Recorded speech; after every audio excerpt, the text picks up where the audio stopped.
Assalamu alaikum rahmatullahi ta'ala wa barakatuhu. It is an honor and a privilege to be with you, subhanAllah, at this time in this place. We ask that Allah Azza wa Jal forever bless our teacher, Sheikh Suhaib Webb, for all of the empowerment, subhanAllah, and the encouragement that he gave us in order to remain steadfast and to remain firm. In this moment, subhanAllah, any time that Allah Azza wa Jal places you in a particular moment, at a particular time, what Allah subhanahu wa ta'ala is saying is that you are the people who are ready for that time. That you are the people who have what it takes in order to address the challenges. Allah subhanahu wa ta'ala never ever, subhanAllah, gives you a trial unless He has prepared you for it. Unless He gives you everything, subhanAllah, that you need. I want us to think about something tonight. As Sheikh Suhaib Webb mentioned what we have accomplished, I want us to understand exactly what are our wins and where are we going and what is it that we need to do for Allah Azza wa Jal to grant us a fathan mubina. The first thing is, alhamdulillah, you have done something. That when I looked at the numbers, subhanAllah, I heard about the recent march for Palestine, that literally the numbers surpassed the numbers of the march on Washington when Martin Luther King. Your generation has surpassed that. You have something, subhanAllah, to say, Ya Allah, we're together. You have done something that, subhanAllah, for how many years have they literally waved the flag and laid out the red carpet of Islamophobia, doing their best to marginalize you as Muslims, doing their best to paint you as terrorists. Even now, they tell every lie on you that they get a chance, but yet you have literally called the world's heart to your cause. You have called the world's attention to our Muslim brothers and sisters and their situation, subhanAllah, in Palestine. You have told the world, subhanAllah, whatever they said about Muslims, literally now, from your post, from your awareness, more and more people are not only becoming aware of Islam, but they're literally entering into this deen and saying, Ya Allah, give me that kind of faith. Give me that kind of steadfastness. Give me that type of certainty, that type of religiosity, that type of relationship with God that allows you to look in the face of tyranny and not only not be afraid, but to say, I will stand against you, I will fight against you, and I will rise up. You thought we were seeds. You thought that you would bury us, but you didn't know that we were seeds. Those are the type of people, subhanAllah, of your generation. You've literally out-organized even the movements that came before you. You, subhanAllah, have been a guidance for people, and definitely you've spoken truth to power. You've spoken to the tyrants. But I want us to think about what's needed. What is it that Allah Azza wa Jal would open up the doors by which He would grant us His success? That Allah Azza wa Jal, subhanAllah, would open up the doors by which the suffering of our brothers and sisters, yes, in Afghanistan, in Iraq, and in Yemen, in Syria, in Sudan, in Somalia, in the Congo, and now in Palestine, what is going to end that suffering? Because many people are worried. They're saying, I know that our hearts are broken, saying, Ya Allah, I'm crying out to you. When will you answer my dua? Ya Allah, we're literally begging you to end this occupation. Please, Ya Rabbi, end this genocide. What will it be? What will it take for our dua to be answered? That's what we've got to ask ourselves tonight.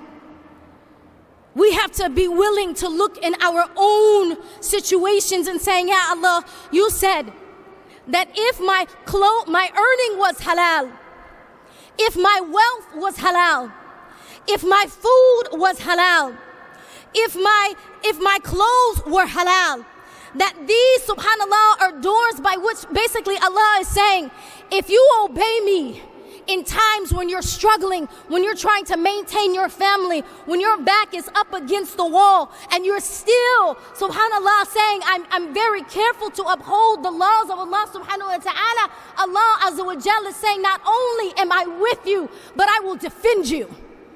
I want you to remember that. Because even the companions of our beloved Nabi Muhammad sallallahu wasallamu alayhi, there were moments, subhanAllah, when they were fighting and they found moments that they weren't winning. They found moments that they weren't successful. They found within themselves something lacking.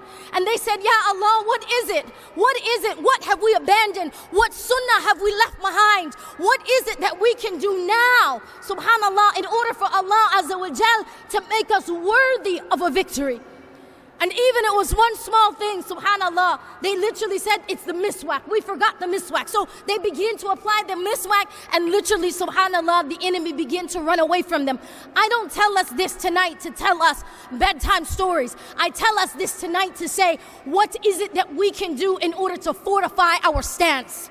What is it that we can do to make sure that, yes, you're speaking truth to power on an earthly level, but it means something different when you're saying, Ya Allah, Anta al-Azim, Anta al-Akbar, Anta al-Qawi, Anta al-Muntaqim. And it says that's different when saying, Ya Rabbi.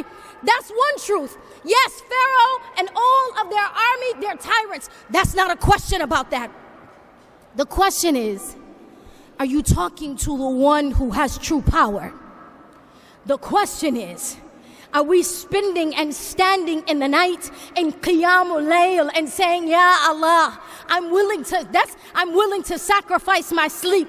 I'm willing to make sure that literally I won't stop praying Qiyamul Layl. I want to see the imams and all of the masajid, wherever you're from, make just like we do in Ramadan. We should be standing in the night. There should be a call for it. There should be a qunut after the prayer. We should show up for Tahajjud Layl, Qiyamul Layl for Tahajjud. Why? Because he said the one who's standing in Qiyamul Layl, the one who forsake their bed, they forsake their sleep in order to raise their hands for Allah subhanahu wa ta'ala. Allah Azza wa Jal says, where are my servants that are asking me for something that I can give it to them? See, we think that subhanallah, Allah Azza wa Jal is giving us a test. And as we think about a test, we say, we kind of almost dismiss it and say, we're just being tested, subhanallah. We're just being tested. We're just being tested. But see, Allah Azza wa Jal doesn't test you without purpose. That anytime you get a test from Allah subhanahu wa ta'ala, on one hand, there's the type of test that says it's an assessment test. And that assessment test is for you to know exactly where you are and what you stand and where are your gaps in learning, where are your deficiencies, so that you could be able to fill them in order to be successful. That's one type of test. It's an assessment. Where are you right now? Because subhanallah, we understand that the case of Philistine has been going on for 75 years. But what happens is Allah Azza wa Jal says, you started to fall asleep a little bit. You started to forget a little bit. You got a little bit comfortable in your homes. You got a little bit comfortable in your masjids in the suburbs. You got a little bit comfortable in your job. You got a little bit comfortable with the relaxation in your life. Your children are going to medical school and becoming engineers. So you got a little bit comfortable in your life. So Allah Azza wa Jal says, let me shake you up and wake you up, because you've got to wake up to the reality that your brothers and sisters are still suffering for 75 years. So let me make you aware that their struggle hasn't ended because you're comfortable.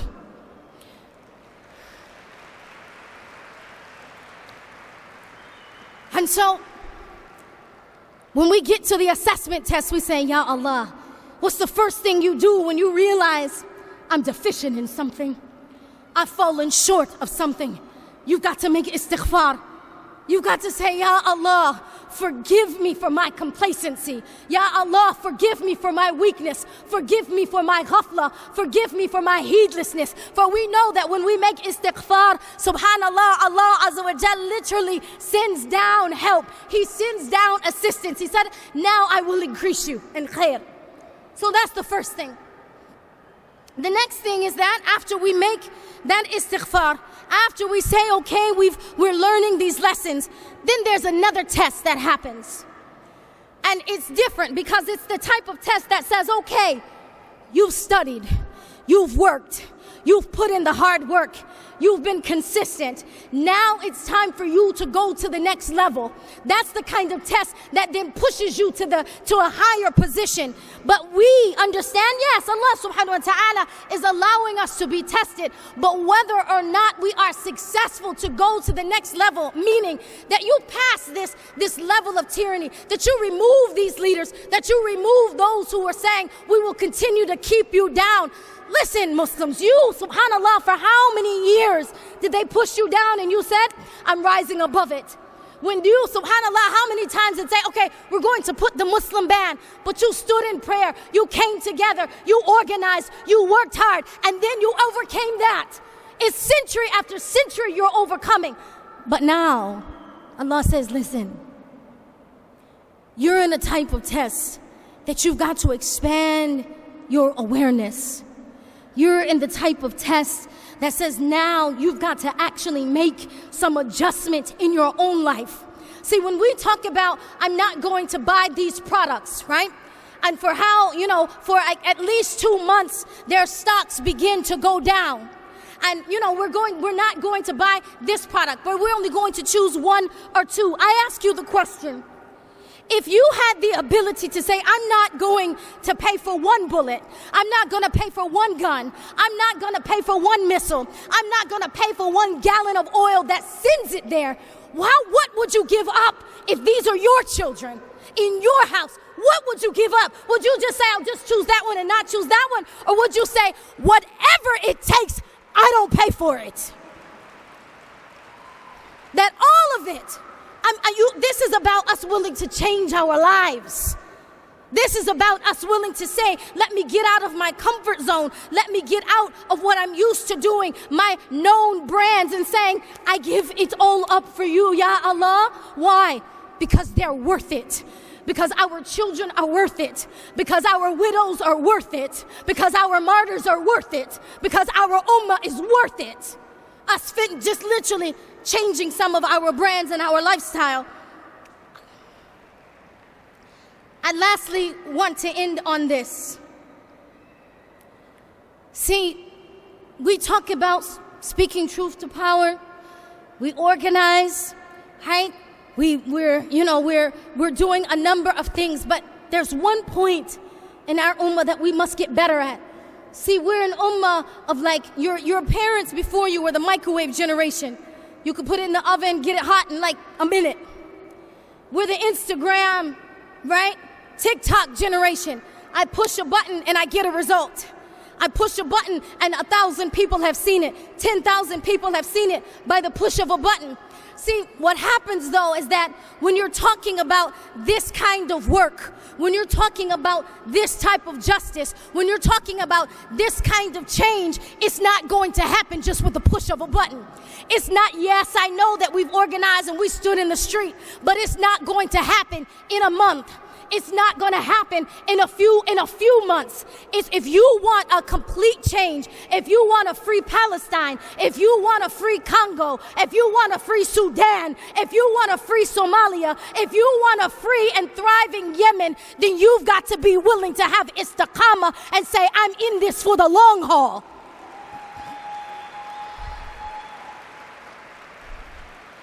It's going to require a level of steadfastness that you have never seen.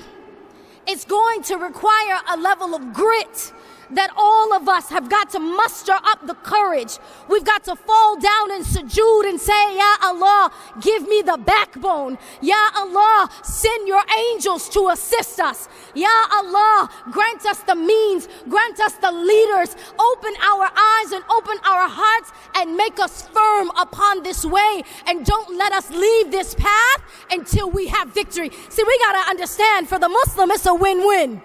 It's a win-win. It's either a win, it's a win in the dunya and a win in the akhirah. It's a win-win. But what are we willing to sacrifice for that win? So that's my first point as I close, and that's istiqamah. That we have to have steadfastness, knowing we don't have time to get tired.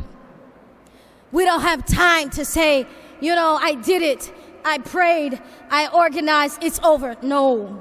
See, our mother Khadija, radiallahu ta'ala anha, she never actually got to witness Fatih Mecca. She was willing even to die in poverty in order to see it obtained, but she never witnessed it. You've got to ask yourself, am I willing to sacrifice and work for something I may not see in my lifetime, but with an absolute yaqeen that Allah Azza wa Jal will not allow my efforts to go to waste, but that Allah subhanahu wa ta'ala for surely take take our efforts. When the Prophet ﷺ picked up dirt, he said, he didn't have anything, they didn't have resources. He picked up dirt and he threw, and Allah says, because it's not you who threw, it's I who threw. So you have to know with certainty and yaqeen that Allah Azza wa Jal is with you. And then I ask us this. See, it's easy to bring the world to their knees, to bring the tyrants to their knees. It's actually easier than we think. It's easy for us to bring, to show the face of the oppression behind colonization and white supremacy. It's easy to do that. But once it's over, what have we built in its place? What are we going to do to say that when the tyrants go, and we have seen, subhanAllah, that Gaza and other places are left to the rubble. We have seen what they did in Iraq and Afghanistan. We have seen the rubble and the dust that they left in Yemen. But see, once we say, okay, yay, we won, what are we preparing to build in its place? That's what we have to think about. See, when the cameras turn off or when the internet goes dark, we have to be the people who are saying they still need food, they still need healthcare, they still need institutions, they're still going to need rescuing, they're still going to need for us to keep lifting them up. I tell you this, oh Muslims, is very simple. That the nature of the mu'min is that we are the people of istiqamah, istimrar. We raise one generation and they go. And we bring another generation and they continue to fight. And we bring a next generation and they continue to fight. And we continue this fight. As Allah subhanahu wa ta'ala told us, قَدْ أَفْلَحَ مُؤْمِنُونَ, the believers must win. But we continue this fight. We remain on this path until يوم القيامة. جزاكم الله خير. السلام عليكم.